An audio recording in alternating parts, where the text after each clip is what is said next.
Hello YouTubers! I am back with some more Run 8 Train Simulator version 2.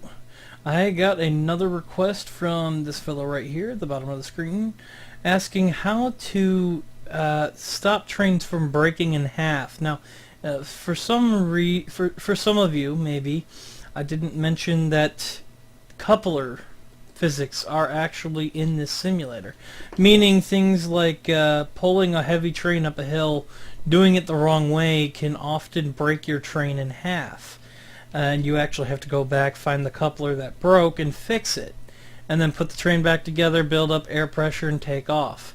Now, this can be a bit challenging, especially if you don't have a very well put together train, I guess I should say. I have been able to do it with something as light, well, something as heavy as a 2.1 horsepower train with basically 3 locomotives at the front, 2 at the back, and a whole lot of freight cars behind it. But I guess in some cases it's just a little bit harder. Now, what I've done here is I have spawned on the Union Pacific Bakersfield area. It's empty right now. I've not added anything. I've not set up a session or anything like that. I just wanted to, I don't know, start on the Union Pacific side. It's kind of a Union Pacific day because there are 2 new additions. Now, I may have mentioned that in the DLC video that I did of this, there were 2 locomotives that were not yet in place. They were in the simulator, labeled at least, however, they were not quite painted correctly. They looked something like, I'll put this one down. Ah, we already did it. Alright, delete that. There were 2 locomotives in particular that didn't have paint schemes. That was the Norfolk Southern SD70ACE and the Union Pacific SD70ACE in version 2, which has not yet been explained to me what the exact difference is.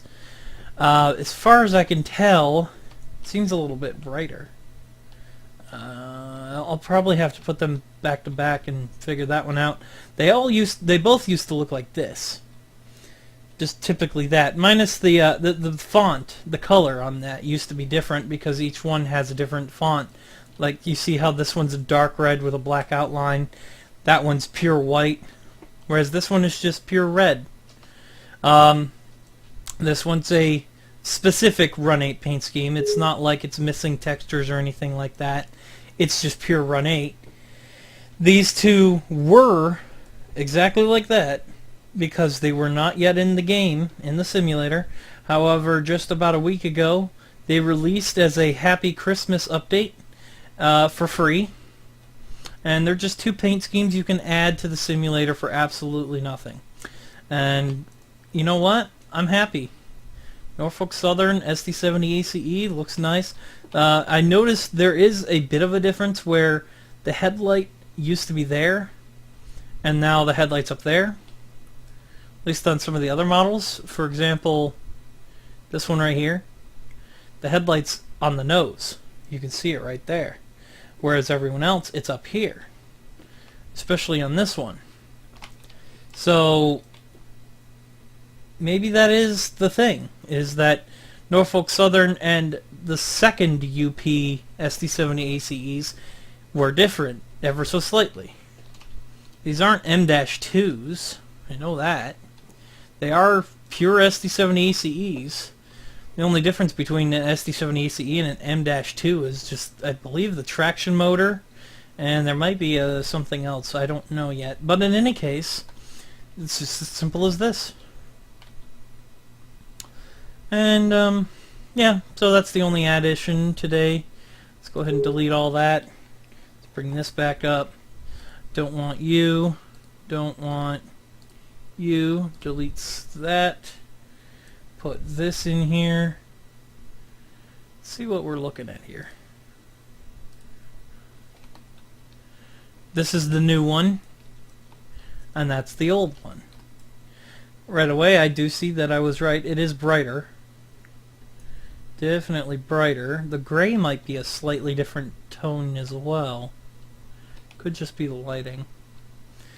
And the logo, yeah, logo on here is higher because the headlight's not there to block it. So on here it has to be lower. Okay, I mean, I don't really see the necessity to separate them out like this. That is some attention to detail there, which I admire a lot. And, well, in this particular case, the SD70 ACEs came with version 2, and this one was a free update. You have to go to the website and update them manually, unfortunately, but, I mean, as long as you check the site frequently, maybe once a month, you'll get caught up pretty easily.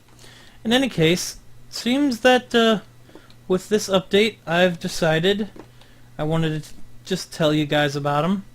And then also, I wanted to go through with this request as well. So, I'm going to spawn at a different location, going to Caliente, right over here. You point at the switch you want to go to, and then you hit the space bar. That is also a sound I very much enjoy. I don't know, ask your parents, they might know. Anyway, let's go ahead and go over here. I'm going to build a train. Not just any train, I'm going to build a heavy train, if you will. We're going to go ahead and use the newest SD70 ACE UP. Just which one's which? I'll use both. Two UP ES44s. I can reverse this one by right-clicking on it. Any one of them, just reverse them. Doesn't matter. And then I would also like, what are we going to haul today? We have autoracks, ballast hoppers, box cars, 3-bay hoppers, center beams, covered hoppers, gondolas, more hoppers. These must be the open top hoppers, like coal hoppers. Piggies, it's the trailer on flat car. Refrigerated reefers, that sounds interesting enough. And then well cars, tank cars, and more well cars. I'm thinking, really kind of torn between reefers and autoracks, because they don't typically go together in one train unless you make a mixed manifest, but I'm not exactly the greatest at making mixed manifests. My variation is not very good. So, autoracks seem fun, because we can really grab a few of them, just keep adding them, and sure, why not? Western Pacific, Southern Pacific Tri, BNSF, BN, let's see here, SLSF, sure, why not? Norfolk Western, I wouldn't typically think that comes out this far. I could very well be wrong, but I'm just going to leave that one out. I'm not entirely sure what SLSF means. I forget. It's probably like St. Louis or something. I don't know. Of course, Denver Rio Grande Western would be on here. CP, sure, why not? Chicago Northwestern definitely would. And of course, we're going to have UP, some CN, some CSX. We're going to leave out some of these, you know, Conrail, Grand Trunk Western, Norfolk Western, and Norfolk Southern for the time being. Just leave those out for now. And then I'm just going to keep going. Keep going until I get a nice number here. I'm just going to add them wherever, because I'm just going to do this to this, and then random reorders, random reverse, another reorder, another reverse, another reorder. There we go. We stirred the pot, nice and easy. Now let's select them back up here again.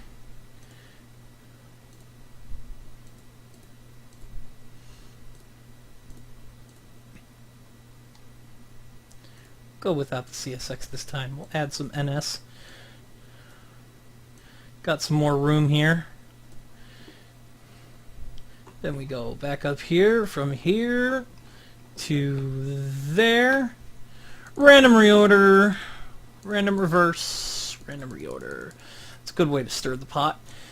And then to finish it off, I'm going to slap on 2 locomotives here at the back. We're going to go with an SD40 T-2 for, let's go with, I believe this one is the Denver Rio Grande Union Pacific patch. We're going to toss that on the back. And for you, because there needs to be 2 back there, how about just your standard Union Pacific SD40-2? Is it too boring? Can't really think of anything else that would be on the Union Pacific main line besides Denver Rio Grande Western and Southern Pacific. I believe that's the Southern Pacific patch. Let's go ahead and toss that in there. And then I like to reverse the last unit. It's just my thing. And now we have a horsepower per ton of 2.1 on the weighed down train. We have 9,923 feet. Almost 10,000 feet of train. And we're going to haul it up the Tehachapi Pass today. That's a total of 107 trains, a total of 107 cars altogether, including the locomotive. 102 autoracks, 5 locomotives. Shouldn't be a problem. So with that, let's not hit the wrong button here. Place the train. We're gonna go, that's the signal right there. We're gonna go on the main line here. Right about there. And give it a second. Boom. We've got a train. Woof. Now that is a nice mix of color. And in fact, you can actually see that's the rest of the main line up there. That is the next area of track. We go down through this way, go over this railroad crossing over here, and it'll just loop around and bring us around, excuse me, bring us around right over here on the other side of these trucks. By the way, I like trucks too. And brings it all the way up onto that main line, climbing the mountain there. So I'm going to take this train over the mountain.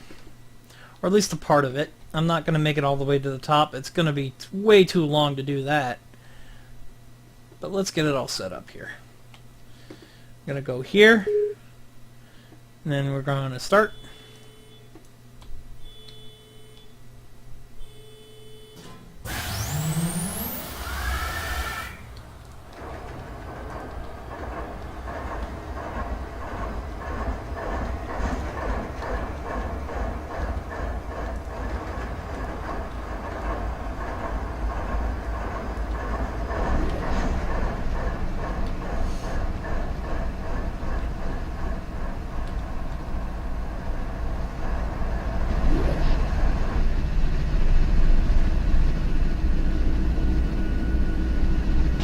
And then we fly.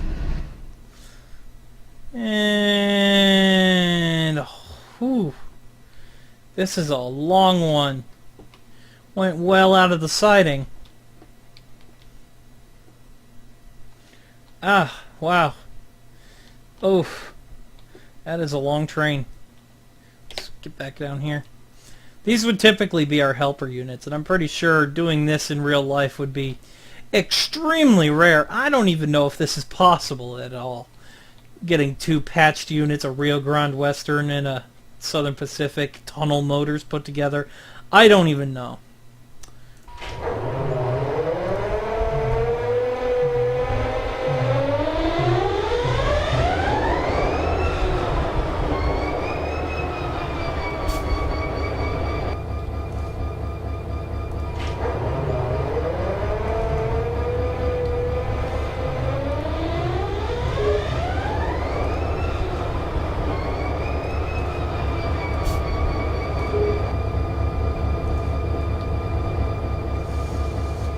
So basically, we're just making these slave units. Gonna put on an EOT. Gonna make this one short hood trail. And then I push J. That is now our rear unit. That is our end of train headlight and our end of train device. It'll do its thing later. Just need to make sure of something else.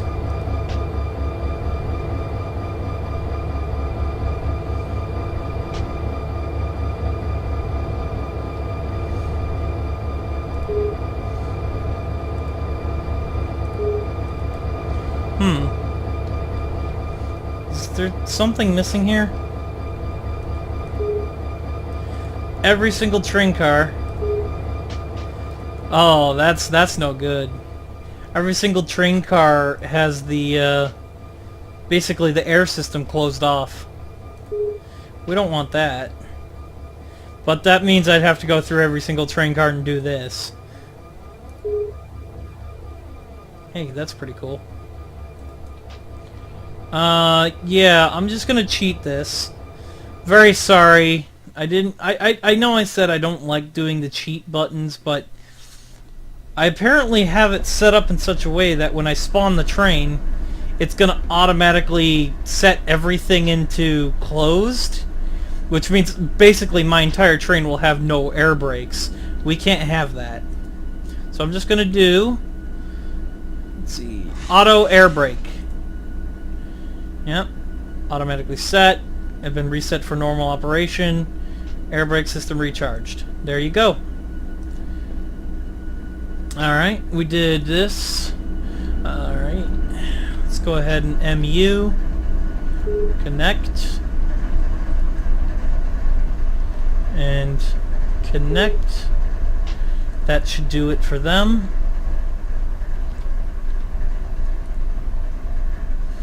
This one's going to be, yep, that's single slash middle.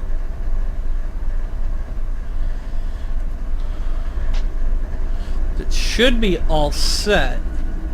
Let me just check something here. Yes, thank you, Hiss. Let's just check something here. 0. Horsepower per ton is 0. That's interesting. Very, very interesting.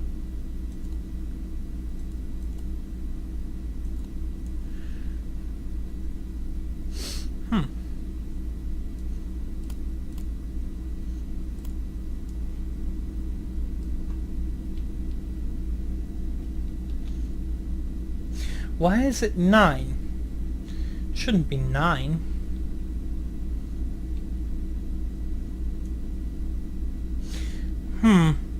Oh, my entire train's empty. Why is it empty?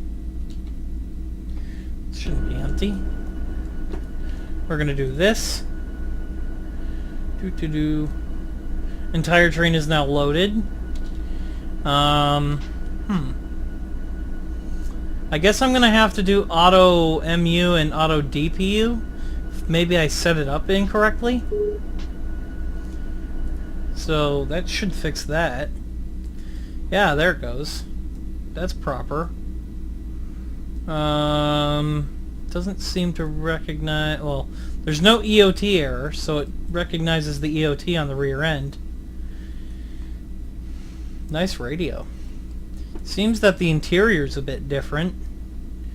I don't know why we would need pressure gauges over here, but... Alright.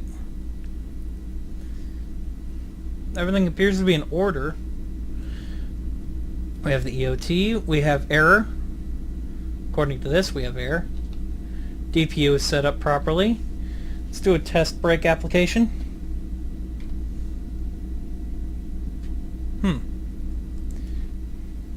Doesn't appear to be responding. Did I push it the wrong way? Pushed it the wrong way. I apologize, I am very inept today. Let's go ahead and set that. Sorry to say I won't be able to tell you how exactly this dispatch board worked today. It's kind of a long one to explain. Basically, I'm setting these to yellow. They're going to drop back to red when I pass by them. They were going to do that anyway, but on the dispatch board, when it's red, it's red. When it's red, when you pass by it, it's usually because you're in the block and it needs to tell the other trains, blah, blah, blah. Changing it to green means it'll just continue going on its merry little way. It'll stay that way until you change it, and it's hard to explain. That's why I chose not to explain it right now. Now, there is something I want to check here, because now that I've noticed that my train is way too long for even 6,000... What is that? 6,500? That's a long siding. And I'm 9,000 feet. So what's that? If that's 8,000... Okay, I'm going to take up the entirety of Allard and Bealville siding. Almost entirely. Not completely, but this middle crossover here will not be working. Will not be usable while I park my train up there. In any case, the entire train appears to be working properly. As we can see here, the rear of the train has brake cylinders applying, has lower brake pressure, that's good. Main reservoir is equalized, that is good. I don't really care about these things. But I have given myself a clear here, and we're going to climb a mountain today. So, here we go.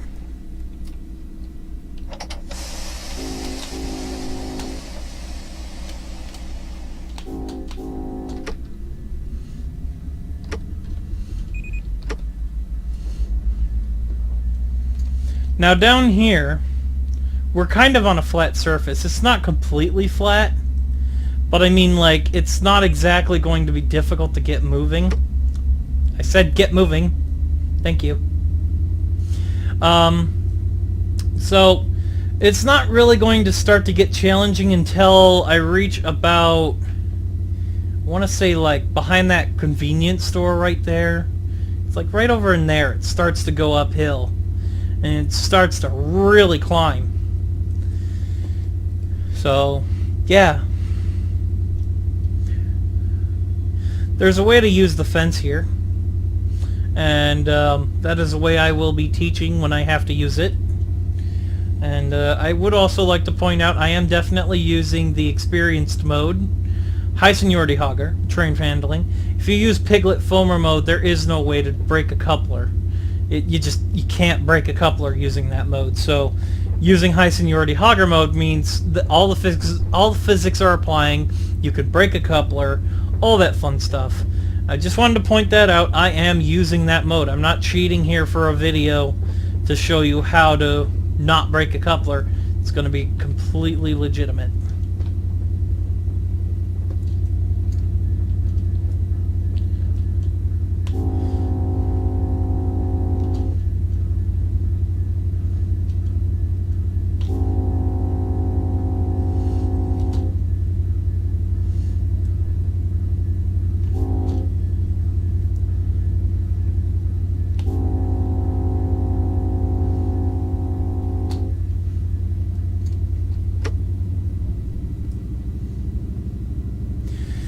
Alright, we are basically underway here.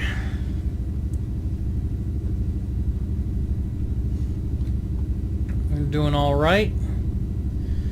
Got 83 pounds of pressure, tractive effort rather.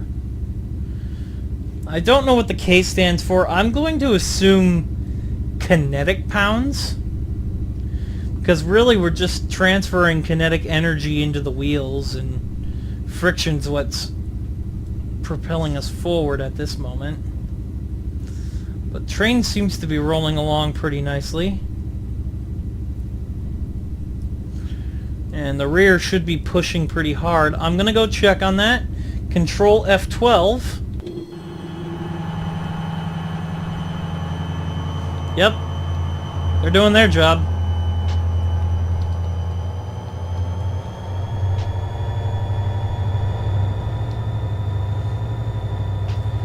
Oh, just you guys wait until we get to the tunnel. There's a tunnel at the top of this hill here.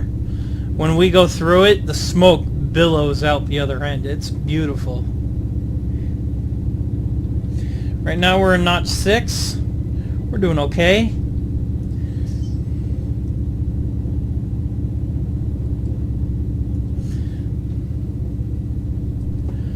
That's the railroad crossing we were just at. It's gonna be a while, folks. Ooh, Rio Grande. This is what it looks like. This is what it looks like. I'm probably going to be paying attention to the signal a little bit more, so staring out the front window is kind of a good thing when you're in the railroad industry. And if your teacher ever tells you you're never going to get paid to stare out the window, you tell them how railroading works. Just, you know.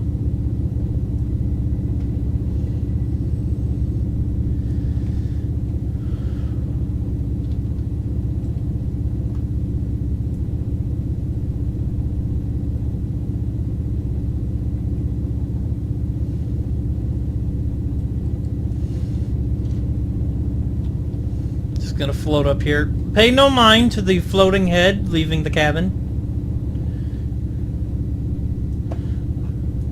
Just look at this. Look at all of it. Just full of cars. Just cars. All it takes is 5 locomotives, which are probably more fuel efficient than however many trucks it would take to ship all these cars. I mean, just look at this. Oh, there's my back end. Oh, that's my alerter. Basically, if I don't touch anything inside the cabin, like the throttle, reverser, brake, anything like that, if I don't touch any of that for a while, the locomotive thinks I'm asleep or dead. So the alerter goes on, and if I don't reset it or twiddle with some of these items here, the alerter will eventually cause my train to go into a penalty application, which drops most of the air out of the system, brings the train to a halt.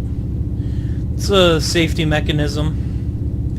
But if I'm just sitting here and I'm not actually doing anything, and the alerter turns on, I either hit left Alt on my keyboard, or I can hit the alerter reset button. Works both ways. But I am definitely paying attention. Well, not to the rails in front of me, but I'm paying attention to something, and I think that's what counts. I'll let you in on a secret. That's not what counts.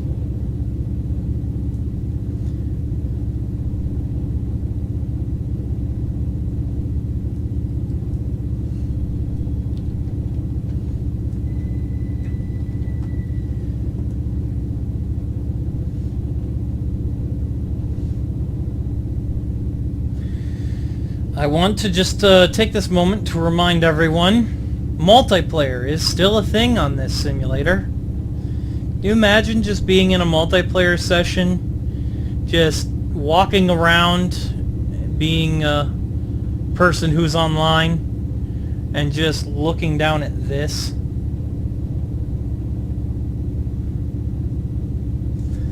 And then passing it with your own train? That's something.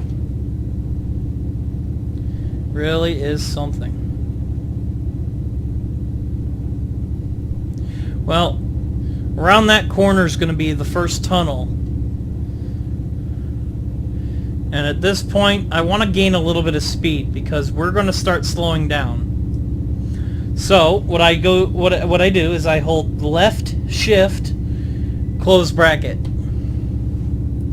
That brings up the fence. And this basically allows me to control the rear units separate from the front units. This causes the train to bunch together and keeps the train from separating. It's better for the couplers this way. So, as we are coming up to the harsh part of the grade, well, not the harshest, but it's still pretty harsh. I'm going to go ahead and start putting a little bit more pressure on the rear.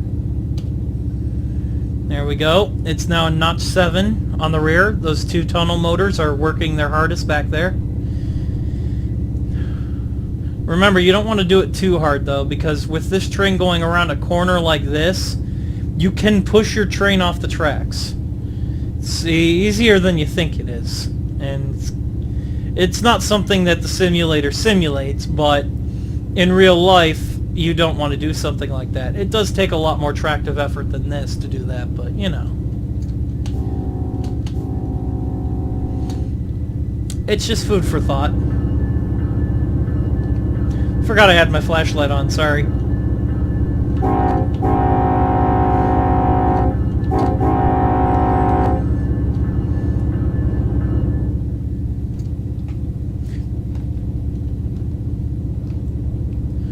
And that's what it looks like when you go through a tunnel. Incidentally, that's also why most tunnels have this little black streak across the top of the tunnel. It's usually because so much smoke and soot, you know, probably soot from the days of steam locomotives if they haven't changed the tunnel around in a while, smoke from these diesel units if they haven't cleaned the top in a while. Diverging approach medium. And yeah, it can it gets pretty nasty up in there. That's why the tunnel motors are good. Alright, we're still losing some speed here, so I'm going to go ahead and put a little bit on the back and a little bit on the front. Well, actually, I say a little bit. The back is working as hard as it can. It's in notch 8 right now. But, yeah, we seem to be doing alright. So, we're not putting in that much tractive effort as of right now. I can go ahead and put notch 8 on my end. When you reach about 100 pounds... Oh, you know what? Now that I think about it, the K might mean that we're in thousands of pounds of tractive effort. Like 99,000 pounds of tractive effort kind of a thing. I bet you that's what it is. Because... yeah.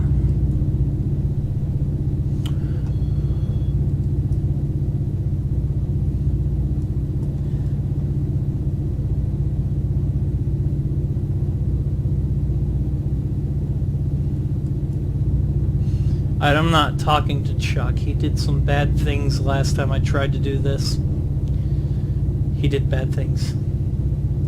Like forgetting to close all the angle cocks. And the train went a runaway. It wasn't fun.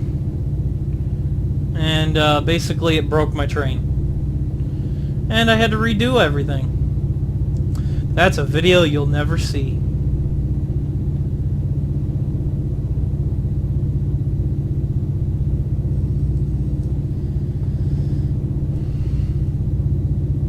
We're going to be coming up on a second tunnel. And right after that tunnel is going to be the switch into Allard.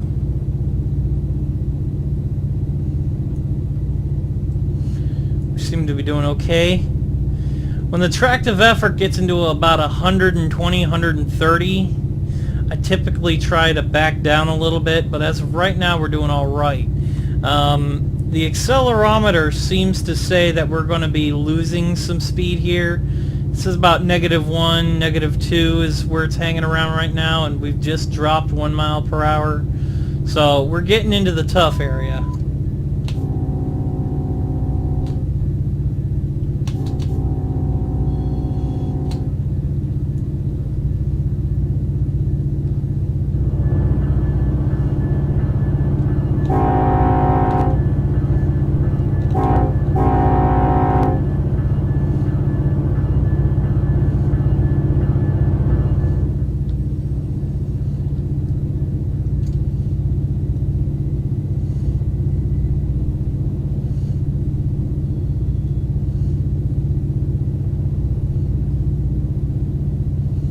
Yeah, that's still really pretty. We got an approach diverging, a medium approach diverging, I apologize. We're diverging because it's the second signal, and it's a flashing yellow, which means diverging.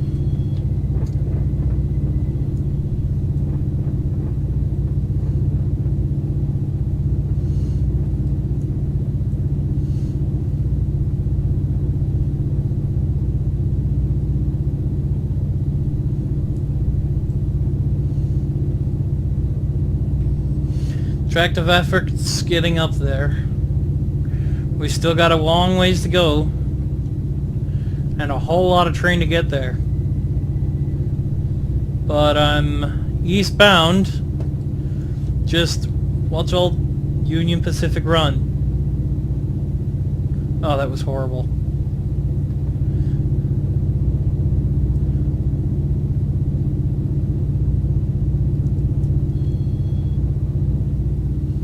In fact, I think with Union Pacific I'm northbound. Southbound? I think I'm technically southbound. Yeah, it's weird. With like BNSF, you're east and west, even though you're traveling on a route that's north-south. And with Union Pacific, I think it's north and south. So, yeah, it's weird. Well, in any case, let's check out everything here. Equalizing reservoir. Yeah, the main reservoir is holding at 137 for some reason. Shouldn't be a problem. Brake cylinders are all clear.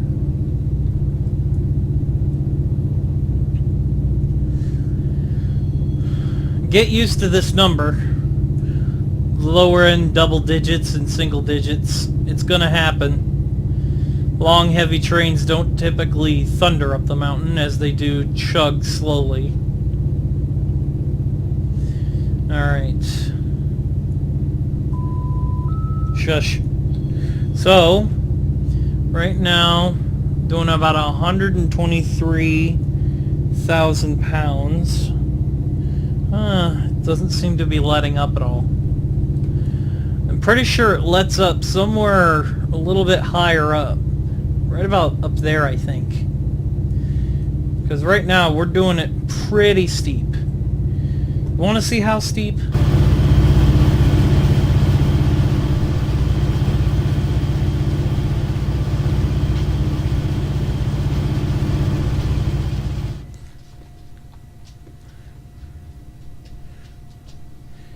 Just try and view the eyesight, the Alina eyesight. So like, here's right about where the train is. Yeah, it doesn't work very well when it's like that, but you can tell the train cars are definitely lower than the locomotives at this point. Just see where that plus sign is? Yeah, look at how low that is. And now we're all the way up here. That's how much we have to climb with this big heavy train of ours. Look at this. We're still down here. Sounds like the tunnel motors are in the tunnel, oddly enough. Oh yeah, they're still crawling. They're on the other side here, aren't they? Yeah.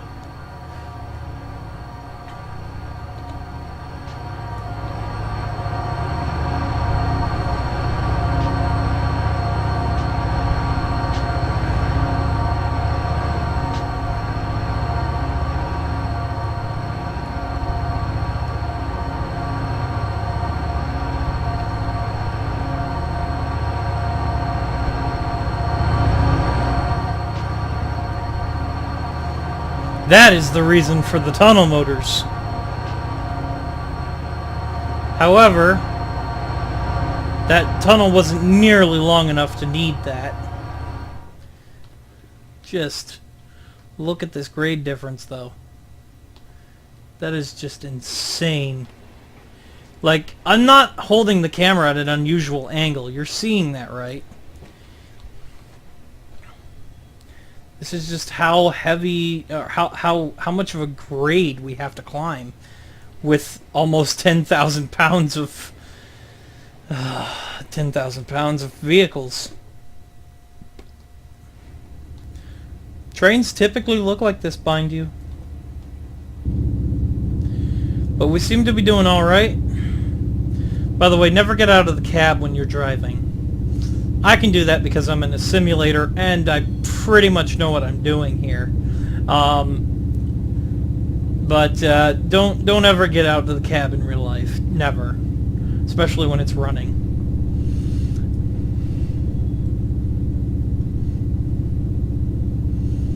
Seems to be doing okay. We should be coming up to a slightly flatter spot up here somewhere. It'll get a little bit easier when we hit that, but not by much. We're going to start seeing about 9 miles an hour here any minute.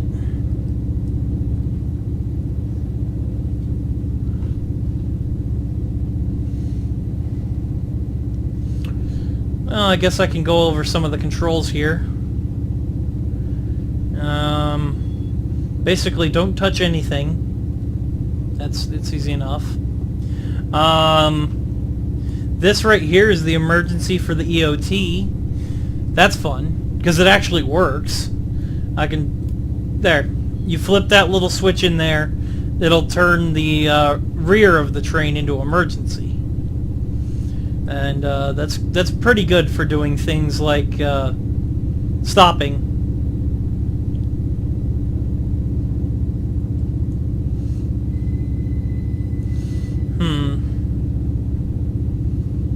Tractive effort's getting pretty high up there.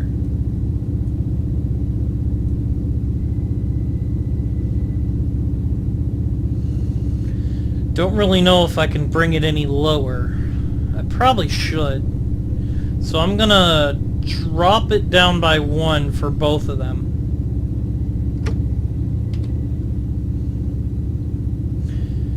It's gonna mean it means we're gonna be going slower, yes. However, we should still have enough to get up to the top here. Because that right there is the Bealville crossover. We're not using it by any means, but we're gonna be blocking it, and that pretty much marks the halfway point for this siding here.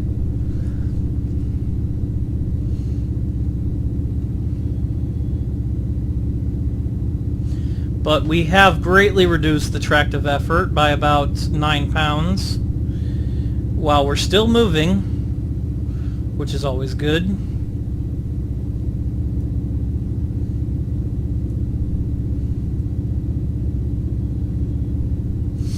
And we've got a solid approach, which just means that the next signal is going to be red. Simple enough.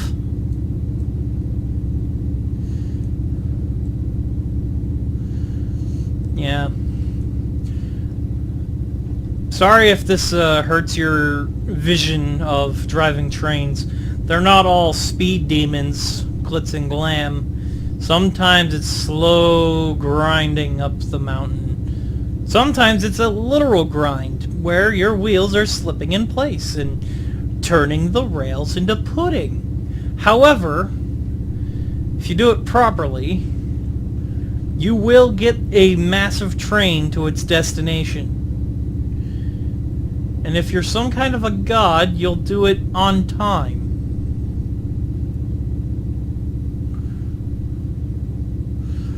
And without dying. There's that too.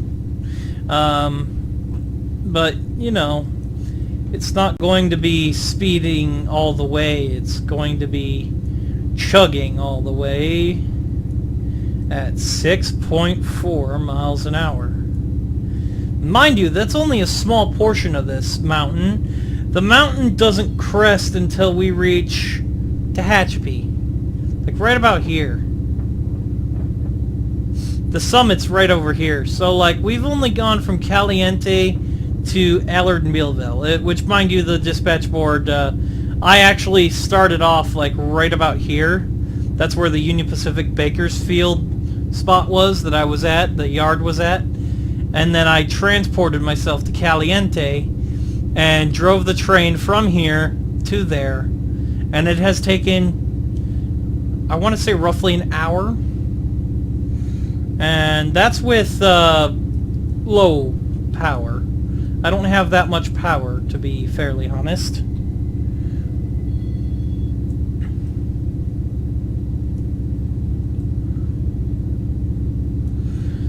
But 2.1 is about the bare minimum for this mountain. I've seen worse.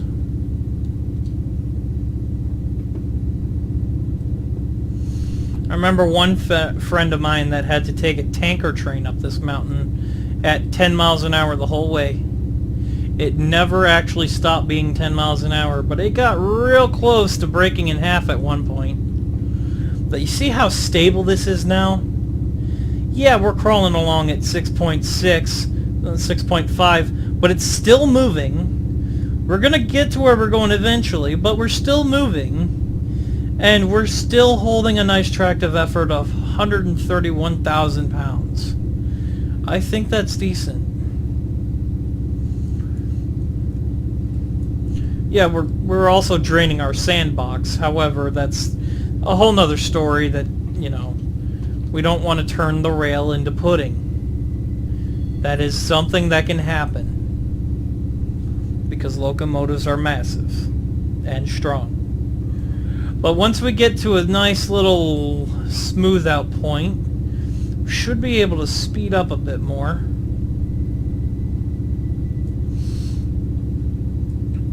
Now, there's another thing about pushing too hard. Doesn't look like they're pushing too hard as of right now. Only about 88,000 pounds, 87. Looks like they're slowing up a little bit on the load back there, but we should be getting to the point where we might be able to increase our throttle. Kind of looks like it's coming up now. I'm starting to gain some speed here, so let's just go ahead and pop the rear units into notch 8. That'll build up some load on them, about 98, 97. That'll get us a little bit of speed, and then I'm going to patch us into 7.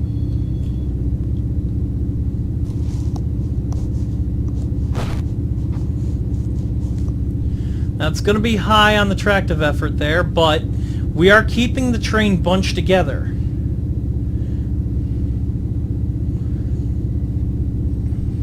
And as you can see, it is rapidly decreasing.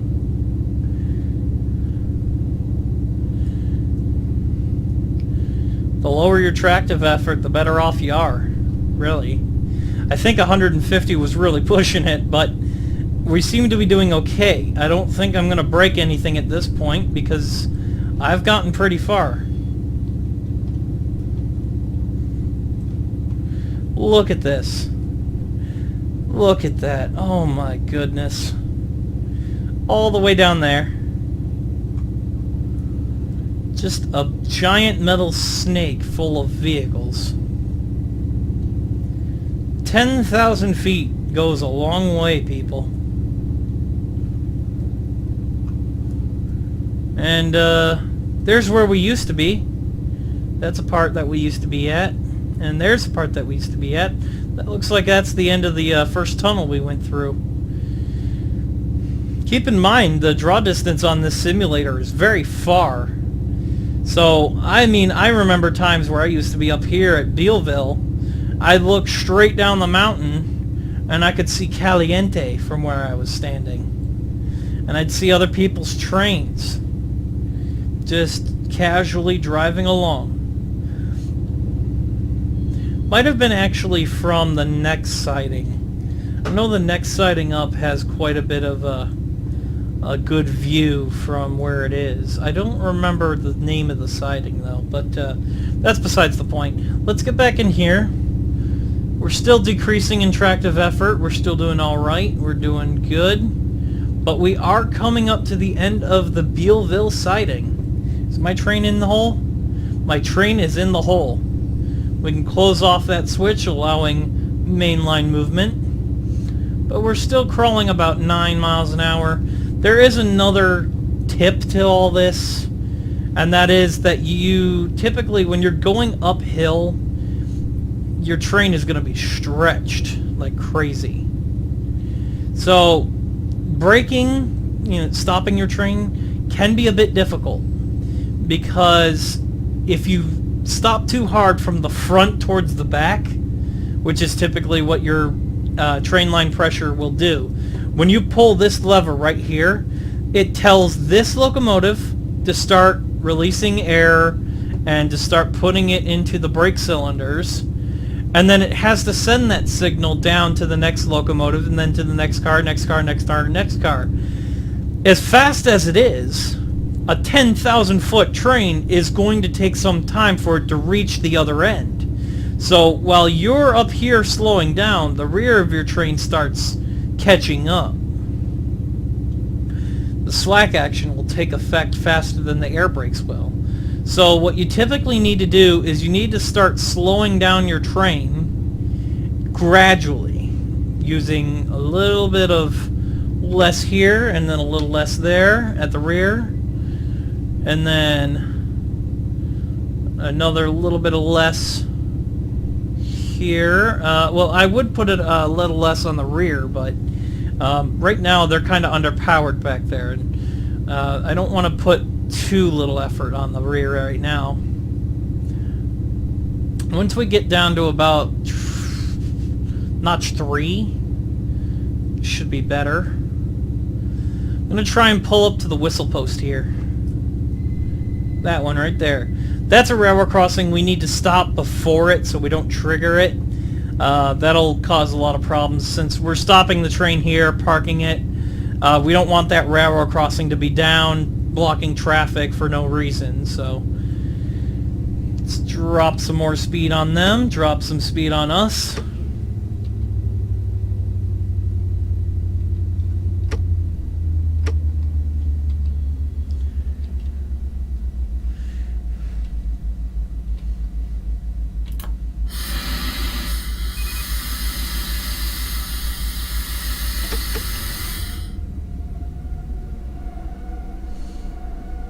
Now, your train's not going to be too happy with this at first. But once it loses all that air... There we go. It has come to a stop.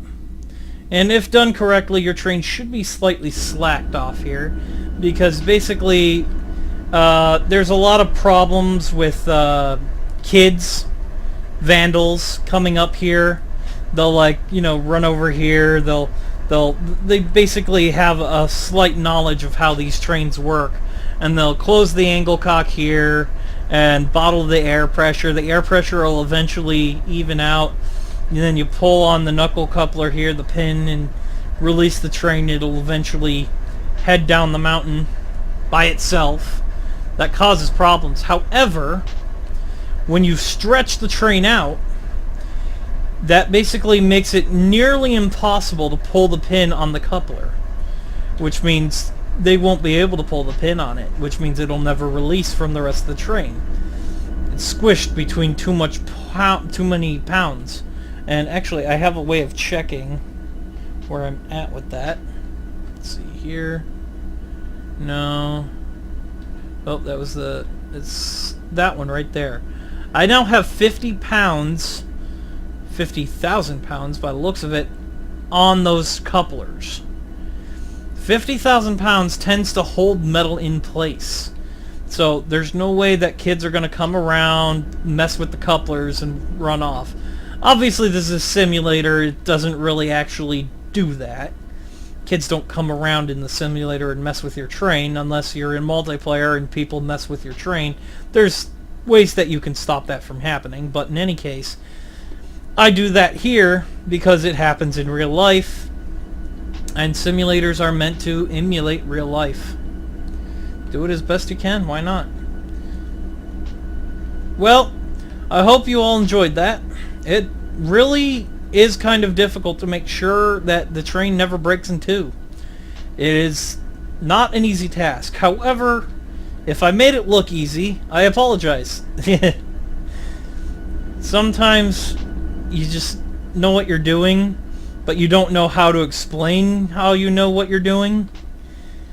And life experiences will definitely help you realize what needs to be done at what time to keep this from happening. So, you know, various different things. I've had a fair share of accidents in my day. In simulator, obviously.